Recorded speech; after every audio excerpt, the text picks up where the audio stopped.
함께 은혜 나누실 말씀의 제목은 두 사람이 함께 나아가니라.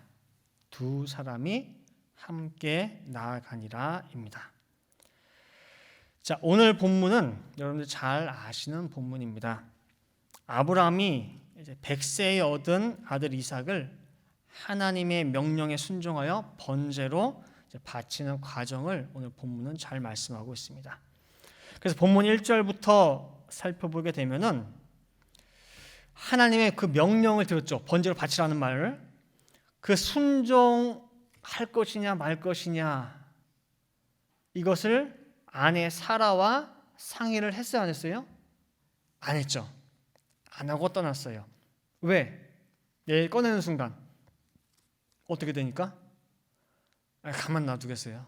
그죠? 그 상의 없이 그냥 아들 이삭을 데리고 출발을 합니다. 자, 이 아들이 어떤 아들입니까? 이삭.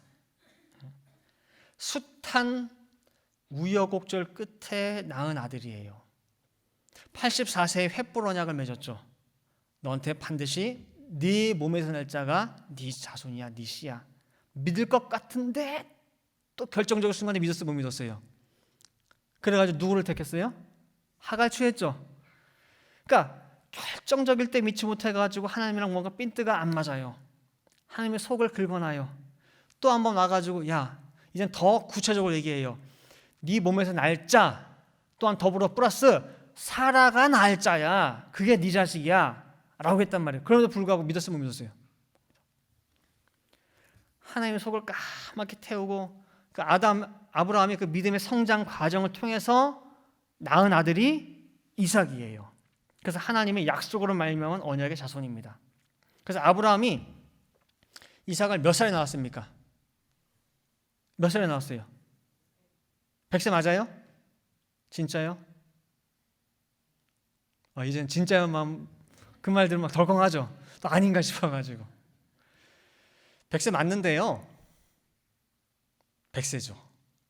그럴까요? 진짜 아브라함 이삭을 낳은 나이. 진짜가 붙었어요. 진짜 아브라함 이삭을 낳은 나이. 생각해 보세요. 자, 일단 그거는 그냥 넘어가고요. 오늘 내용이 아니니까.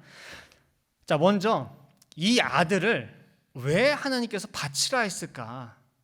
그렇지 않아요? 줬으면 끝난 거지 뭘 또 바치라 그래요? 네.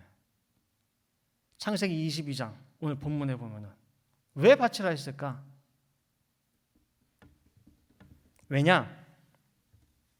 첫 번째로 이삭에게 꼬리표가 붙어 있어요. 꼬리표가 이삭에게 눈에 넣어도 안 아플 그 귀한 아들 만득자 이 아들 이삭에게 꼬리표가 붙어 있습니다. 언약의 자손이요 하나님의 권고하심으로 말미암아 낳은 아들임에는 분명하지만은 이 아들에게 뭐가 하나 대롱대롱 붙어 있어요. 여러분들 여행 갈 때 보면은 그 가방에다 뭐 붙여요? 꼬리표 하나 붙이죠, 이렇게. 거기에 뭐가 딸랑딸랑 붙어 있지 않는데 이름이 붙어 있든 주소가 붙어 있든. 마찬가지로 이 이삭에게도 꼬리표가 하나 붙어 있는데 뭐냐? 창세기 17장 16절, 17절 말씀 보시면은요. 하나님께서 84세에 횃불 언약 맺으면서 첫 번째 아들 약속하셨는데 못 믿었어요. 그래서 하갈을 통해서 이스마엘 낳았죠. 그다음에 아브라함 99세 때에 나타나셔가지고 나는 전능한 하나님이야. 너도 내 앞에서 행할 때에 완전하라라고 하면서 할례 언약을 주시고 이름 바꿔주시고 그 다음에 다시 한번 아들을 약속을 하셔요. 아까 말씀드린 대로 이번엔 더 구체적으로 얘기했어요. 자, 창세기 17장 16절 17절입니다. 내가 그에게 복을 주어 그로 네게 아들을 낳아주게 하며 여기서 그는 누구냐면 사라입니다. 사라. 내가 그에게 복을 주어 그로 네게 아들을 낳아주게 하며 내가 그에게 복을 주어 그로 열국의 어미가 되게 하리니 민족의 열왕이 그에게서 나리라. 사라에게서 나리라. 17절. 아브라함이 엎드리어 뭐라고 했어요? 웃으며 심중에 이르되 100세 된 사람이 어찌 자식을 낳을까? 사라는 90세니 어찌 생산하리요? 하고 그랬어요. 아들이 있을 것이라는 이 말씀이 아브라함이 웃었습니다.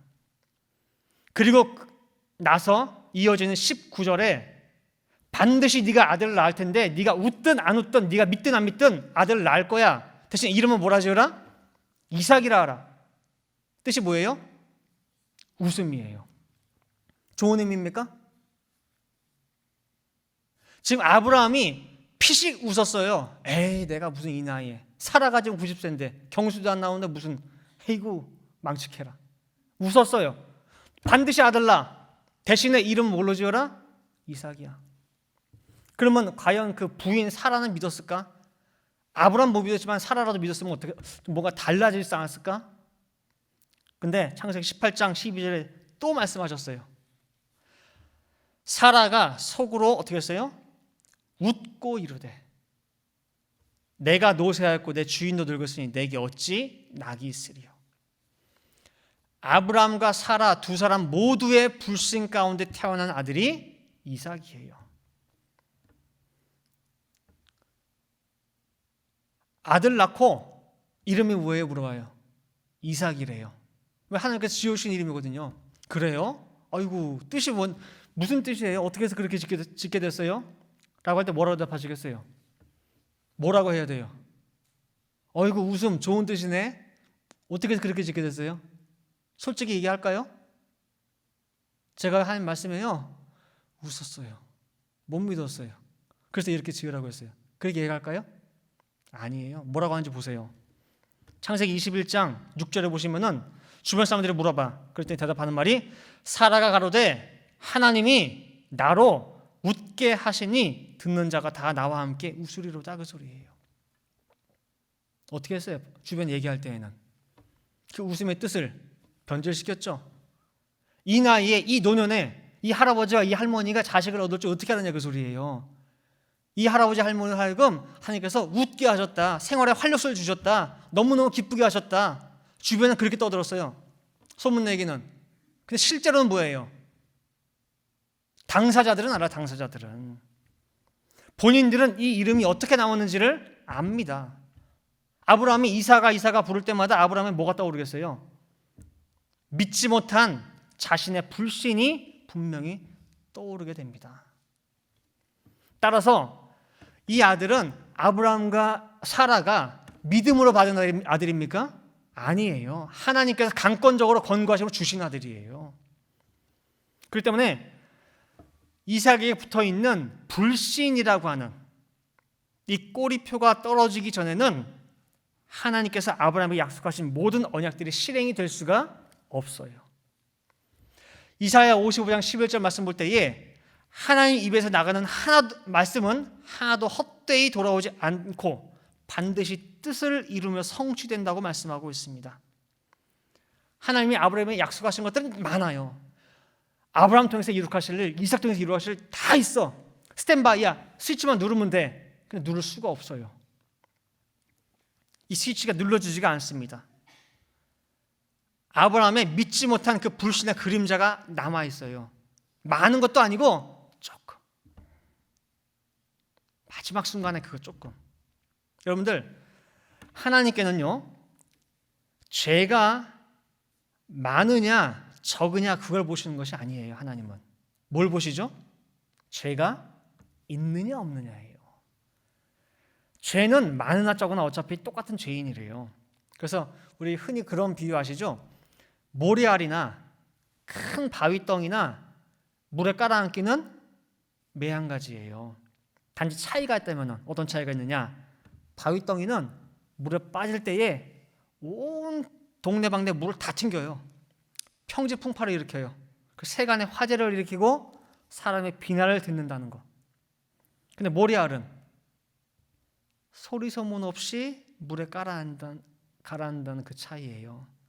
자신은 죄가 없는 것처럼 잘 믿는 의인인 것처럼 여겼지만은 어차피 물 밑에서 바위 덩어리와 함께 만나게 된다는 것입니다. 죄는 크나 적으나 어차피 하나님 앞에는 똑같이 죄인입니다. 마찬가지로 믿음의 조상 아브라함 또한 이삭을 볼 때마다 하나님의 명령에 대해서 웃었던 것, 믿지 못했던 것이 분명히 항상 남아있게 됩니다. 그것은 하나님 또한 마찬가지예요. 하나님도 그냥 얘가 여태까지 99% 다 잘했거든. 하나 요거 못했단 말이야. 그래서 눈 감아주고 싶어도 안 돼요. 왜? 하나님은 공의의 하나님이에요. 누구에게나 의로워야 돼요. 누구에게나 하나님은 옳습니다 인정을 받아야 돼요. 사람 마냥 쓱 눈 감아줄 수 있어. 근데 누구한테 참소를 받습니까? 하나님이? 사단에게. 사단이 봐요. 사단이가. 그렇기 때문에 사단에게도 왜 아브라함이 인정을 받아야 돼요. 결국 이 불신의 꼬리표를 떼기 위한 작업이 언젠가는 주어지게 돼요. 그 작업을 반드시 해야 됩니다. 그 작업을 한 장면들이 바로 창세기 22장의 모리아산 번지 사건이라는 거예요. 두 번째로 오늘 살펴볼 것이 함께 나아간 아브라함과 이삭입니다. 본문에 아브라함과 이삭이 함께 나아간 장면이 두 구절에 걸쳐서 나타납니다. 긴 본문 가운데에서 함께 나간 장면이 두 구절 나타나요. 창세기 22장 6절에 보시면은요, 아브라함이 이에 번제의 나무를 취하여 그 아들 이삭에게 지우고 자기는 불과 칼을 손에 들고 그 다음에 두 사람이 어떻게 하더니? 동행하더니. 그 다음에 7절에 보면 이삭이 이제 질문을 한번 던지죠. 어린 양 어디 있습니까? 그 다음에 8절에 보시면은 아브라함이 가로되 아들아 번제할 어린 양은 하나님이 자기를 위하여 친히 준비하시리라 하고 두 사람이 어떻게 해요? 함께 나아가서. 오늘 살펴보고자 하는 주 내용은 이거예요. 동행하더니 그 다음에 함께 나아가서. 여러분 동행이 이루어지기 위한 네 가지 조건 혹시 기억하세요? 예전에 보면 이승현 목사님이 이거 한번 다 설명하셨는데 동행이 이루어지기 위한 네 가지 조건이 뭐냐면은 먼저 그 두 사람이 목적지가 같아야 돼요. 그죠? 뭐 한인타운이면 한인타운, 뭐 공항이면 공항, 목적지가 같아야지 가겠죠. 근데 두 번째는 길이 같아야 돼요. 한 사람은 하이웨이 타고 가고 한 사람은 난 로컬로 갈래. 그럼 동행이 됩니까? 안 되죠. 목적지가 같고 길이 같아야 되고 그 다음에 같이 가는데 한 사람은 저 앞에 가, 한 사람은 뒤에 가.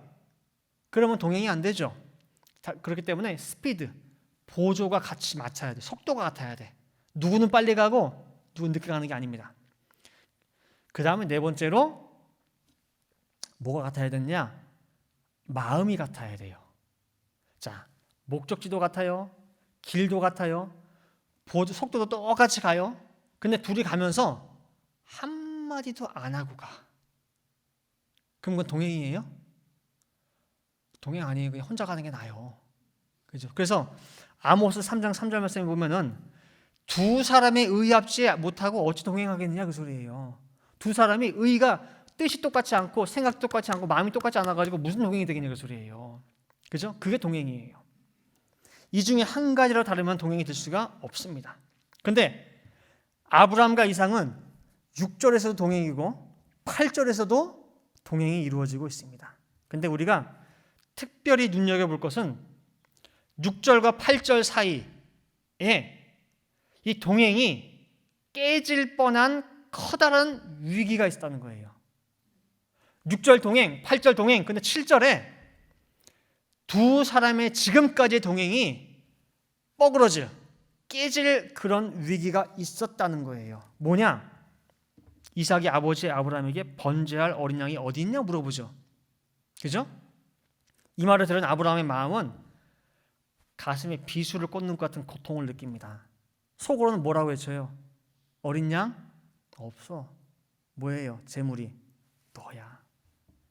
사랑하는 아들아, 네가 바로 번제로 바쳐질 재물이다. 그거를 지금 이삭이 아브라함 입으로 대답하도록 묻고 있는 거예요. 그래서 항상 몰라 목사님께서는 이 장면을 얘기하실 때마다 아브라함의 비수로 칼이 후벼지는 그런 질문이라고 했어요. 그래서 아브라함이 속으로 우는 모습을 우리가 볼 수 있어야 돼요. 그 아버지의 모습을. 그런데 아브라함은 그 울음을 감추고 어린 양은 하나님이 친히 준비하실 것이다 라고 대답을 합니다. 그리고 아버지 아브라함의 대답을 듣고 난 후 본문 8절에 두 사람이 함께 나가서 라고 나와요. 여러분들 우리가 독서를 할 때, 책을 읽을 때 행과 줄과 줄 사이 행간을 읽으라는 그런 말이 있죠. 자, 오늘은 그 본문 행간을 살펴보겠습니다. 재물이 어딨냐는 그 말에 아브라함이 그 마음의 그 눈물을 감추고 번제할 어린 양은 하나님께서 친히 준비하신다라고 이삭에게 얘기를 했습니다. 자, 그럼 아브라함의 이 말 속에서 이삭은 아무것도 감지하지 못했을까요? 여러분 어떻게 생각하세요? 혹시 내가 재물인가? 라는 것을 이삭이 알았을까요? 몰랐을까요? 알았을 것 같다. 몰랐을 것 같다. 이때 이삭 나이가 몇 살이죠? 약 26세에서 35세 사이로 추정할 수 있습니다. 요즘으로는요 장가갈 나이예요. 그렇죠? 세상 물정 모르는 어린아이도 아니고 이제 하늘을 보면은 셋 넷을 알아챌 수 있는 눈치가 있고 경험이 있는 나이입니다. 이삭의 제사를 한두 번 들어봅니까? 하나님 앞에 제사 드린다 할 때 이삭은 이제는요 눈 감고도 모든 것이 훤해요. 그런데 지금 제사에서 반드시 있어야 될 번제물 어린 양은 없고 나무랑 불만 있어요. 이상하지 않습니까? 또한 아버지가 지금 여기까지 오는 동안 4일 동안에 아버지 얼굴을 볼 때에 평상시와 같아요, 달라요? 달라요. 이상 기류가 보여요. 평소 같으면 그렇게 따뜻하고 한없이 부드럽고 밝은 아버지 얼굴 속에 말할 수 없는 고뇌와 고통의 그림자가 가득 배어있는 모습을 아들 이삭이 못 봤겠냐 그 소리예요. 그리고 지시하신 산에 이르러서 데리고 온 종들은 다 산 밑에 내놨어요. 그리고 자기만 데리고 올라가요. 그리고 번제했을 어린 양은 눈 씻고 봐도 없습니다. 서당계 3년이면 뭐를 읊어요? 풍어를 읊어요. 식당계 3년이면 라면을 끓이고. 그럼 장성한 아들 이삭이 눈치 못 챘겠어요? 번제할 어린 양은 어디 있습니까? 아들아, 번제할 어린 양은 하나님이 자기를 위해 친히 준비하시리라. 아브라함의 이 말 후에 성경에 나와 있지는 않지만은 줄과 줄 사이를 읽을 수 있다면은 그 속에서 우리는 이삭의 고통스러운 심정을 찾아볼 수가 있습니다. 어디서 찾아보느냐? 이삭의 심정을. 여러분들, 이삭은 누구의 예표죠? 이삭은 누구의 예표? 예수님이에요. 예수님이 이삭의 예표면은 예수님의 모습을 통해서 또한 누구의 모습을 볼 수 있어요? 이삭의 모습을 볼 수가 있어요. 하나님 앞에 번제 제물로 바쳐진 이삭이 곧 인류의 모든 죄를 걸머지고 골고다에서 속죄 제물로 바쳐진 예수님을 정확히 보여주고 있다고 한다면은 예수님의 그 마지막 아버지 앞에 매달리는 모습 속에서 이삭의 모습을 볼 수 있다는 거예요. 마태복음 26장 38절에 보면은 십자가를 알고 있었어. 이미 예수님께서는 알고 있고 지금까지 그 길을 걸어서 왔습니다. 근데 바로 십자가 눈앞에 둔 그 시점, 겟세마네 동산에서 마지막 기도하실 때에 뭐라고 하셨느냐? 내 마음이 심히 고민하여 죽게 되었으니 제발 너희 세 제자라도 나와 함께 머물러서 함께 기도해달라. 심히 고민하셨어요. 아버지께 기도했죠. 아버지, 내가 이 잔을 꼭 마셔야 됩니까? 이 방법 외에 다른 방법이 없습니까? 나는 당신 하나밖에 없는 독생자 아닙니까? 정녕 아버지 손으로 저를 죽음의 구렁텅이에 밀어 넣으셔야 됩니까? 하여튼 이 모양 저 모양 다 기도했습니다. 아무리 불러도 하나님이 아무런 대답이 없습니다. 통곡을 해도 대답이 없고 울어도 대답이 없습니다.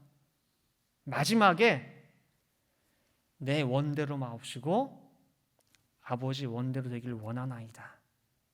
내 뜻을 다 내려놓고 내 뜻을 누구한테? 아버지께 맡길 때 그제서야 하나님이 천사를 보내서 힘을 돕도록 하는 모습을 볼 수가 있습니다. 예수야, 네가 죽지 않고는 인류를 구할 방법이 없다. 모든 인류를 위해서 네가 십자가 죽어야겠다. 그 아버지의 뜻에 온전히 순종하는 아들 예수의 모습입니다. 내 원대로 마시고 아버지 원대로 하옵소서. 아버지와 아들이 이 시간 그 자리에서 마음이 하나가 되고 뜻이 하나가 됨으로 온전한 동행이 이루어진 순간입니다. 이러한 예수님의 모습, 인류를 대신하여 죽기까지 순종하는 예수님의 모습을 예표하는 인물이 이삭이라고 한다면은 아버지 아브라함의 뜻에 온전히 함께 하고자 하는 고통스러운 이삭의 심정을 우리는 예수님을 통해서 찾아볼 수가 있다는 것입니다. 이삭아, 네가 하나님께 바쳐질 번제물 어린 양이 되겠구나 라고 하는 그 암묵적인 그 메시지를 접할 때에 이삭이 쉽게 순종이 되었겠느냐. 아무런 동요나 주저함도 없이 그렇게 하세요. 마치 우리가 주머니에서 슥슥슥 해가지고 1불짜리 꺼내서 팁 주죠. 이렇게 팁 주듯이 그렇게 아버지 원하시면은 그냥 그렇게 하세요 하면서 자기 생명을 내주었겠느냐 그 말입니다. 내 마음이 심히 고민하여 죽게 되었다 하신 예수님 말씀 속에서 우리는 이삭의 심정을 헤아려 볼 수가 있는 것입니다. 당장이라도 내가 이 등짐을 버려두고 산을 내려갈 것이냐, 아버지의 뜻에 순종하여 따라 올라갈 것이냐. 번제할 어린 양은 하나님이 친히 준비하시라. 아버지의 이 말을 듣고 이삭은 알았습니다. 고통스럽습니다. 어찌해야 되느냐. 그 다음에 성경은 이삭이 나무찜을 버려두고 뛰어 내려갔다 기록되지 않고 뭐라고 되어 있어요? 두 사람이 함께 나아가서 라고 나옵니다. 6절에서도 동행하여 올라갔고 7절에서도 동행이 깨질 수 있을 충분한 위험스러운 상황이 왔지만은 8절에 그 모든 것을 다 알고도 두 사람이 어떻게 했어요? 함께 나아가서 라고 나옵니다. 그래서 이 짧은 구절 사이에 참으로 많은 것들이 생략되어 있고 감추어져 있습니다. 부부가 일심동체라고 하듯이 지금 이 순간 아브라함과 이삭은 두 사람이 걷고 있지만요, 두 사람입니까? 아니에요. 한 사람이 가고 있는 것과 같습니다. 자, 이제 결론 맺도록 하겠습니다. 오늘 본문 9절 말씀에 하나님이 그에게 지시하신 곳에 이른지라, 이 아브라함이 그곳에 단을 쌓고 나무를 벌려놓고 그 아들을 결박하여 단 나무 위에 놓고라고 나옵니다. 만약에 이삭이 진짜 자신이 번제로 바쳐질 것을 모르고 왔다가 갑자기 불시에 아버지의 습격을 당했다고 한다면 어떻겠어요? 반항이라도 했겠죠. 무슨 아버지는 지금 무슨 나이가 120, 130이에요. 근데 그 젊은 청년이 그걸 제압을 못 하겠어요? 근데 여기에 보면은 반항한 모습을 찾아볼 수가 없습니다. 알고 있었다는 얘기예요. 아버지가 내 손을 묶고도 가만히 있습니다. 발을 묶고도 가만히 있습니다. 번제단의 몸을 동염해도 가만히 순종하는 이삭의 모습을 볼 수가 있습니다. 철저하게 아버지와 아들이 동행하며 함께하며 하나가 되어 있는 모습을 볼 수가 있습니다. 여러분, 세상에서는요, 아닌데 같은 척하면서 함께 갈 수 있어요. 어차피 저 사람이나 나나 시한부 인생 사는 인생들이고 일시적인 만남이 우리 사람 사이의 만남이기 때문에 얼마든지 동행이 아니지만은 동행을 할 수는 있습니다. 속일 수 있어요. 하지만 하나님과의 관계에서 동행은요, 사람 사이의 동행과는 판이하게 다릅니다. 심장 폐부를 살피시는 하나님, 우리 속에 모든 것을 아시는 그 하나님 앞에서 세상에서처럼 그런 생각 가지고 얼렁뚱땅할 수가 없습니다. 그래서 동행은요, 곧 하나요 일심동체예요. 그래서 창세기 족보에 여러분들 읽어보셨죠? 이는 이렇게 기록하고 있습니다. 에녹이 하나님과 300년간 동행했는데 그 동행에 대해서 이 책은 이렇게 설명하고 있습니다. 자기 자신의 뜻을 다른 사람에게 예속시켜서 그 뒤를 따라간다는 뜻이에요. 그러면 이 사람은 자신의 생각이나 뜻이나 어떤 그런 고집이 있어요, 없어요? 없어요. 온전히 저 사람에게 맡기는 거예요. 그게 뭐예요? 동행이에요. 그래서 창세기 족보에서도 따라서 동행은 몸만 다를 뿐 한 사람이 가는 것과 같다라고 말씀을 하고 있습니다. 그래서 우리가 늘 하나님과 동행하기를 원합니다라고도 우리가 기도를 합니다. 그렇다고 할 때에는 내 생각을 누구에게 예속시키는 거예요? 하나님께. 내 뜻을 누구에게? 하나님께. 그래서 찬송가 219장 보면요, 2절에 이런 가사가 나와요. 찬송가 219장 2절에 나의 품은 뜻, 누구의 뜻같이? 주의 뜻같이 되게 하여 주소서라고 하는 그 찬양 가사가 나옵니다. 이거 다른 말로 뭐예요? 동행입니다. 그래서 오늘 제목 두 사람이 함께 나아가니라, 이 말씀은 마지막에 가까울수록 더욱더 필요한 우리 성도들의 모습입니다. 또한 우리 늘 푸른 동산교회에 꼭 필요한 모습입니다. 우리가 2018년도 힘든 한 고비, 한 산을 넘는 가운데에 하나가 아닌 둘이 되었더라. 하나가 아닌 넷이 되었더라. 하나가 아닌 열이 되었더라. 찢어지고 갈라진 그런 우리의 모습은 아닌가 점검을 해봐야 된다는 것입니다. 그래서 이제 우리에게 필요한 것은 지금 이때에 누구 중심, 누구 목사 중심, 그런 중심이 아니에요. 뭐냐? 지금 이때에 주시는 말씀을 중심으로 해서 흩어진 가족들의 마음이 하나로, 흩어진 구역 식구들의 마음을 하나로, 흩어진 각 기관들의 마음을 하나로 다시 모으는 거예요. 그래서 이삭이 아버지 아브라함의 뜻에 온전히 순종하였듯이 오늘 이 시간까지 우리 교회를 이끌어 오신 하나님 아버지의 섭리를 우리가 볼 수 있어요. 그거 보이세요? 뭐가 막 다치고 뭐하고 막 하긴 했는데 그 밑바닥이 이렇게 흐르는 분명히 하나님 아버지의 섭리가 있어요. 그 섭리를 잘 살펴보는 가운데에 그 역사하심에, 그 이끄심에 순종하셔서 따라가시기를 간절히 바라겠습니다. 그래서 따라갈 때 어쩔 때는 이해 안 될 수도 있어요. 어쩔 때는 내 속에 앙금이 있어가지고 속에서 그냥 불끈불끈 치다가 올라올 수도 있어요. 그러나 내가 주님과 동행하기 원합니다 할 때는 내 뜻을 어떻게 하는 거예요? 죽여야 돼요. 내 뜻대로 말고 아버지 기뻐하신 대로 가세요. 내가 따라갈게요. 할 수 있는 장성한 성도들 되시기를 간절히 바라겠습니다. 다 같이 기도하시겠습니다. 사랑과 은혜가 충만하신 아버지 하나님, 참으로 다사다난했던 2018년을 저희들 이렇게 정리하는 가운데 있습니다. 그런 가운데 오늘 주시는 말씀을 통하여 아브라함과 이삭 두 사람이 함께 나아가는 모리아 산을 올라가는 그 장면을 살펴봤습니다.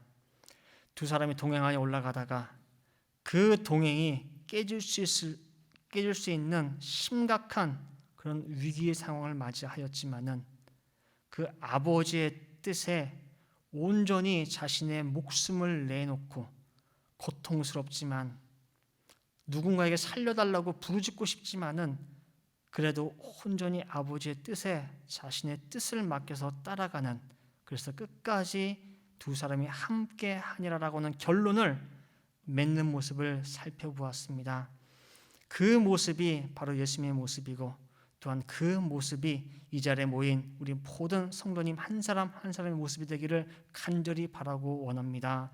아버지 하나님, 이 2018년 모든 길을 걸어가는 가운데에 저들 마음이 혹여라도 4분 5열 갈라지고 흩어진 저희들의 모습은 아닙니까? 이제는 주시는 말씀을 통하여서 또 지금까지 이 교회에 역사하신 아버지의 그 모든 섭리를 깨닫는 가운데에 이제는 흩어진 마음들을 모을 수 있는 저희들 예수들 아버지 인도하여 주시옵소서. 그라여 한 마음과 한 뜻, 한 정신으로 저희들 구속사 말씀의 뜻을 위하여 살아갈 수 있는, 일할 수 있는 저희들 부른 동산교회 될 수 있도록 아버지 인도하여 주시옵소서. 그리하여 아버지 보시기에 이 늘 푸른 동산교회는 사람이 100명이 있다 할지라도 그 100명이 함께 나아가니라 인정받을 수 있고 기쁨을 줄 수 있는 저희 늘 푸른 동산교회 될 수 있도록 인도하여 주시옵소서. 감사드리며 이 모든 말씀 사랑에 나신 예수 그리스도 받들어 기도 올리옵나이다. 아멘. 자.